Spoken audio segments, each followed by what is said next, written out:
everyone, it's Gina and welcome back to my channel. Today we're going to be doing a review on the new Covergirl Healthy Elixir Foundation. So if you guys have been following me for a while, you know that my all-time favorite Holy Grail foundation is the Covergirl Outlast All Day Stay Fabulous 3-in-1 foundation. I've been raving about this for years and it's definitely my go-to. So I was really intrigued by Covergirl's new Vitalist Healthy Elixir Foundation because this is meant to have some vitamins in it that help give you a healthy glow. It's supposed to be good for dry skin too, I think, because it has a little bit more hydrating ingredients in it.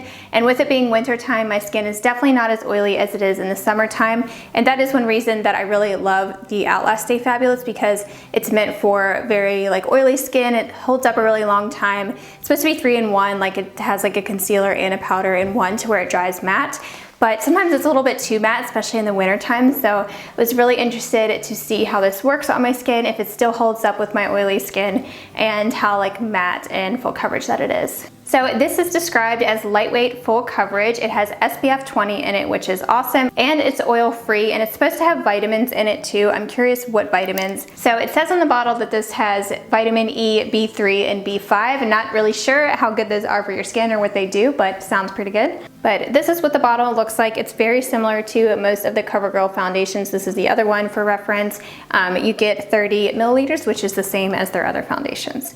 And I actually got mine in the shade Classic Ivory. So now let's get into how I actually apply it and what some of my thoughts are on the application process. So I am first starting off with a clean face. I did moisturize, but I'm not gonna be using a primer today because I wanna really show you how it works without a primer and how long that it lasts on my skin. Just going to be applying it using my e.l.f. Foundation brush that I love. I will be sure to link this for you because it's definitely one of the best. And my shade, by the way, is in the shade Classic Ivory. I probably need to get a lighter one to mix because this matches me when I'm self-tan, which I am right now. So that's why my face is so much lighter. And I do have a leftover acne mark that's since healed up, but I need to cover that up. I'll show you how well that this actually covers that up. So I like to apply my foundation right onto the brush. I don't know if that's the best way or not, but it just works for me. So I do probably about 1.5 pumps for each side. And I'm currently deep conditioning my hair. That's why it looks like this. So this foundation has a scent to it. It's not overbearing or anything. I would rather it not have a scent, but it doesn't really bother me. It is I don't know how to describe it. I recognize the scent. I wonder if other Covergirl foundations have had this scent before. So you can see how much that it covers up right away. I like to kind of swirl it around in a circular motion, and then through here where I need more coverage, I like to just press it into my pores. And I like a lot of coverage under my eyes to cover up dark circles, blend it down onto my neck. And it pretty much dries instantly. It just feels a little bit sticky, but once it dries pretty much matte. So I'm gonna do about that much for the other side. So I wouldn't consider this quite as full coverage as the 3-in-1 foundation that I love. But this definitely gives your skin a better texture to it. You can see more of that healthy glow, but I wouldn't call it a dewy foundation. It's really interesting because to me, it seems kind of matte, but not quite as matte as the Outlast Stay Fabulous one. This is kind of in between a dewy and a matte, or a regular foundation and a matte, if that makes sense. I guess they would call that demi-matte. I'm not sure. I'll have to look on the website to see what it actually is called. So you can see the coverage with just one layer. It covered up pretty well. I obviously still either need another layer or I need concealer and powder over top of that.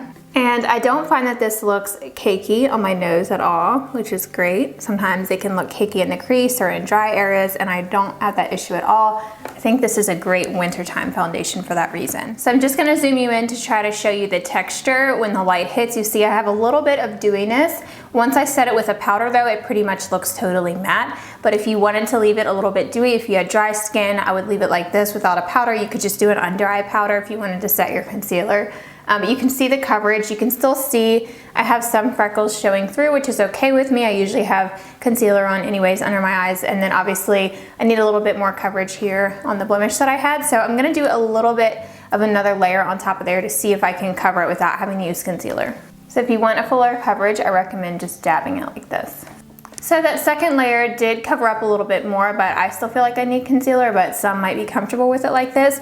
But I love the finish that it has on my skin. And I don't like anything that's too greasy or heavy or overly dewy. And this definitely is not that, because I do have pretty oily skin in my T-zone. and I prefer a matte look usually so it lasts all day. So I'm gonna go on with the rest of my makeup and I will be back when I'm finished. So that is it for actually how I apply it. Overall, I've really been enjoying it. I can't say though that it beats the CoverGirl Outlast Stay Fabulous 3-in-1 foundation, but it's definitely very close. But I think it is a really good option if you do have normal to dry skin, especially in the winter months like this. I think it is a really good option. I just don't find it to be quite as full coverage as this one, although very close. And I definitely think you can layer it up like I showed in my application part, but overall, I think I'm still going to reach for this one. I don't know if I will actually repurchase it, but I do think it's definitely a good one and I would recommend trying it out. But the one thing that I do like about this more than the other one is it actually does give my skin a better finish and it doesn't look as drying on the face. So I will be sure to include on the blog post that goes with this video overall how it holds up on my skin. I'll try to wear it as long as possible. I usually have my makeup on for about 12 hours a day and I always try to look and see how it lasts, but sometimes I forget. So I will be sure to include that in the blog post. So I will have like a little recap on what my final thoughts were and how it held up. I have been testing it for a while though, and so far so good. I think I do usually have to touch up a little bit like on my chin area, but I usually have to do that with most of my foundations if I do want to wear them a really long time. Be sure to leave me your thoughts in the comments down below if you have any other foundations you'd like for me to try out from the drugstore. If you have any good mattifying foundations and full coverage ones, please let me know because I would love to try out some more for you all.